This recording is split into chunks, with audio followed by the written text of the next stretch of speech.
Welcome to the series, You Are Loved. My goal is to share people's incredible stories in the hopes of encouraging you to keep going no matter how hard it gets, and to show you how loved you are by your Heavenly Father.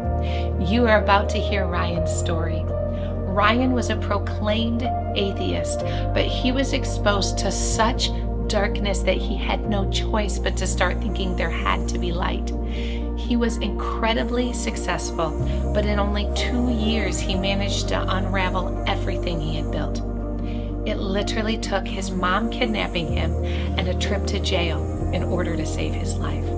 Check out what happened and be sure to listen to what he has to say to someone who might be in a similar situation of darkness. Tell me your name, introduce yourself. Ryan Jordan. Ryan Jordan. Yep. Born in Jacksonville, Florida, on the Jacksonville Navy base, NAS Jax. My mother moved up here when I was about 4, so born in North Florida, raised in West Knoxville, Loudoun County area. Awesome. Tell me about your life before Jesus, before True Purpose. What was your life like then? All over the place, but organized mess. I got into alcohol addiction pretty early on. I come from a family of alcoholics. My mother warned me about it, but it's legal. I'm just having a good time. I still went to work every day, still made a good living. Owned a house, vehicles, motorcycles, had everything, in relative terms, and but the addiction definitely had a hold of me. The alcohol turned into much bigger things. Depression set in, and eventually I discovered methamphetamines, and it only took 2 years to completely unravel everything. I lost everything that I had ever worked for, material things, and reputation, just completely lost. Wow, 2 years. Yes, and that's all it took. I mean, two years seems like a long time, really, but I mean, it took 30-something years to build a life, and 2 years to just destroy it completely. Wow. So tell me about how you came to True Purpose, or how you met Jesus, maybe for the first time. It's a fun story. My mother pretty much kidnapped me. Yeah, she get in the car, and I thought we were going down to the store to get a drink, and I was extremely high on methamphetamines. I'd been up for days. She passed the store up and just kept on going. And meanwhile, I'm on the phone with dispatch. I'm getting kidnapped. I mean, I was messed up. And my mom was like, tell her by who? So my mom, are you in danger? Not yet. It's awful. Look, I mean, I can laugh at it now. My mom can laugh at it now, but I was so sick. My mother was just trying. I mean, it was her last ditch effort. She brought me up to True Purpose Ministries, and Gage Titlow intercepted me before I could enter the building. They saw me walking up. I didn't have a shirt on. I had a full-brim hat on. I was a mess. And we went out back, and we sat at the picnic table and talked. And he was like, look, man, we accept you. If you can be here in a week, we'll have a bed for you. Just give me a call this Friday. This was on a Monday. Give me a call Friday, and that'll secure your bed. I said, okay. So I left. My mother dropped me off at my girlfriend at the time's house, and I was arrested within an hour. And so from jail, I couldn't make a phone call for a day. I mean, they took a long time to book me. I made a call. She's like, look, I'll bail you out. But you're staying with me until you go to True Purpose. I'm like, all right, whatever.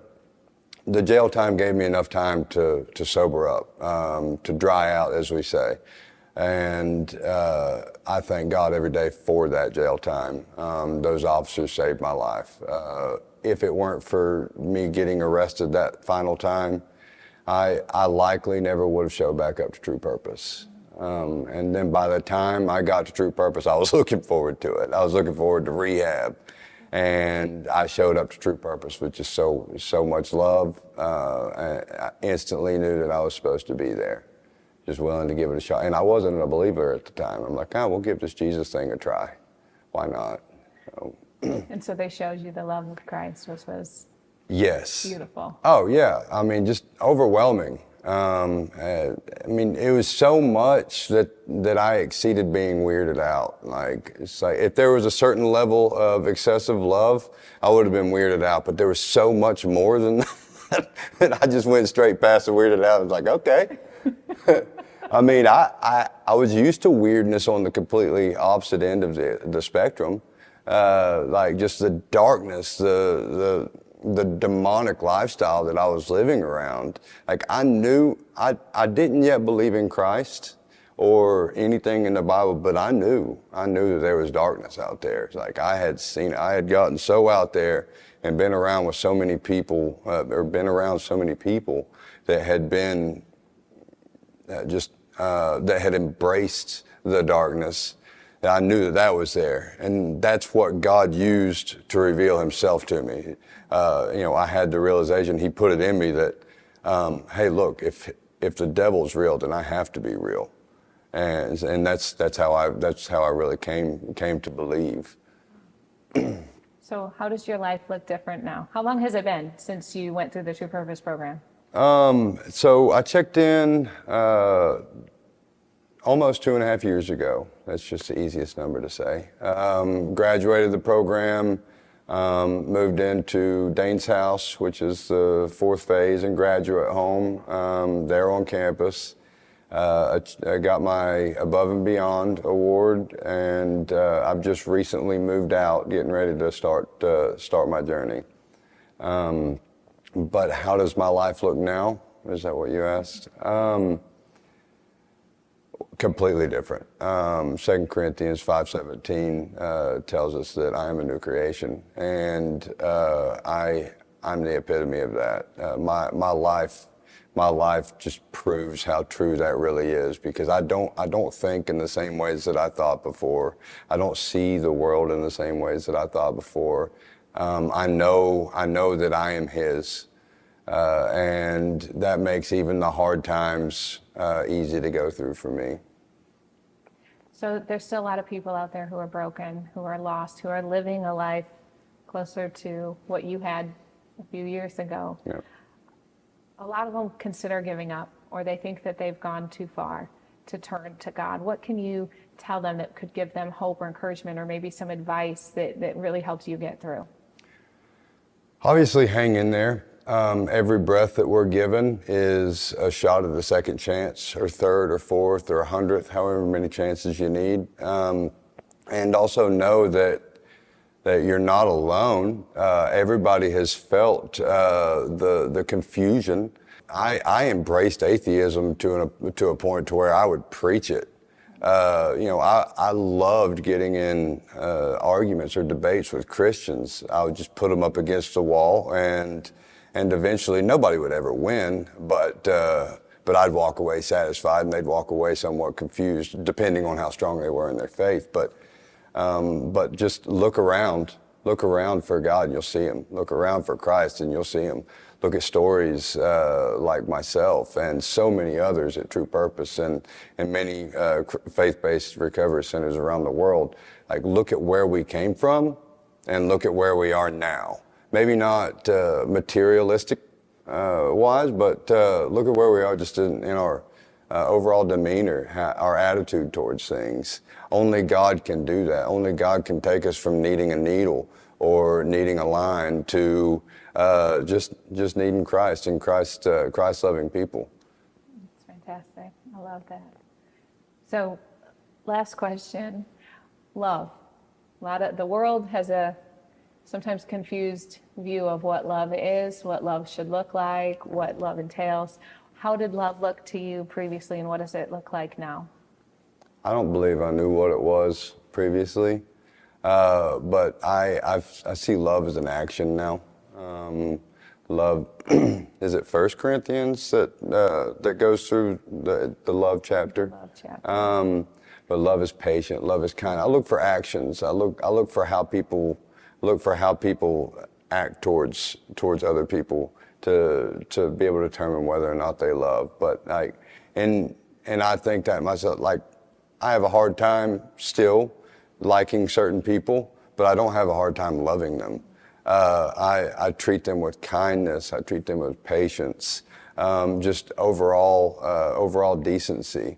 How I feel about them inside shouldn't reflect how I act towards them and how I treat them. That's great. Wow. I'm so thankful that you shared your story with us today. I picture your mom, like, oh man, her love for you is so deep that she's willing to kidnap you. Yeah. Right? Like, that's beautiful. I assume your relationship is good with her now. Amazing. Yeah, she can't get enough of me. During my transition period between Maryville, Tennessee and Greenville, South Carolina, I'm staying with her just so we can spend that extra bit of time while I'm still in town, help her get some stuff done, and she can't get enough. It's like the prodigal. That's the prodigal son. You'll hear that referenced a lot in recovery because we really are the prodigals. It's amazing. Yeah. I love the restoration and the redemption that only he can bring. Yes. It's awesome. Yeah. So you said you're transitioning now. So what does that look like? What's next for you? What are you excited about doing now? I've been collecting careers, been collecting trades over my life. Like I said, my life before Jesus was an organized mess. HVAC was my profession. I ran a successful business for a minute, obviously lost all that. So over 2 years ago, I said, I'm going to work on airplanes. And here we are. I'm getting ready to go work at the downtown Greenville airport, working on aircraft, beginning a 2.5 year long apprenticeship to get my aircraft or airframe and power plant license, and learn how to fly while I'm at it. Just new beginnings. God's just given me the chance to just rebuild everything, bigger and better. I've been going into the jails, and I go in there just to be a living, breathing piece of proof of what God can do, because I was in there and feeling that same sense of hopelessness. And I know that just seeing somebody walking it out is all it can take for somebody to realize that they can do it. It's fantastic. I love it. Love it. Well, thank you again. Thank you for sharing your story. I know that it's going to reach people. It's going to touch people, and that lives are going to be changed just by sharing what you shared with us today. That's all we can do. It's just to share what we've been through and hope it touches somebody. Thank you so much for watching. Join us next week to hear another incredible story. Be sure to subscribe or follow so that you never miss an episode. Also, I want to tell you about 2 ministries to check out. The first is called True Purpose Ministries. This is a fantastic organization that helps men and women lead a life of lasting sobriety in order to fulfill their God-given true purpose. The other is a national organization called Celebrate Recovery.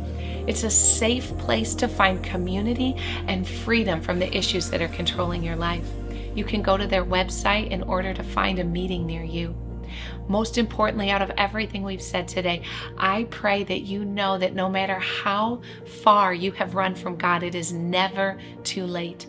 There is always hope because you are loved.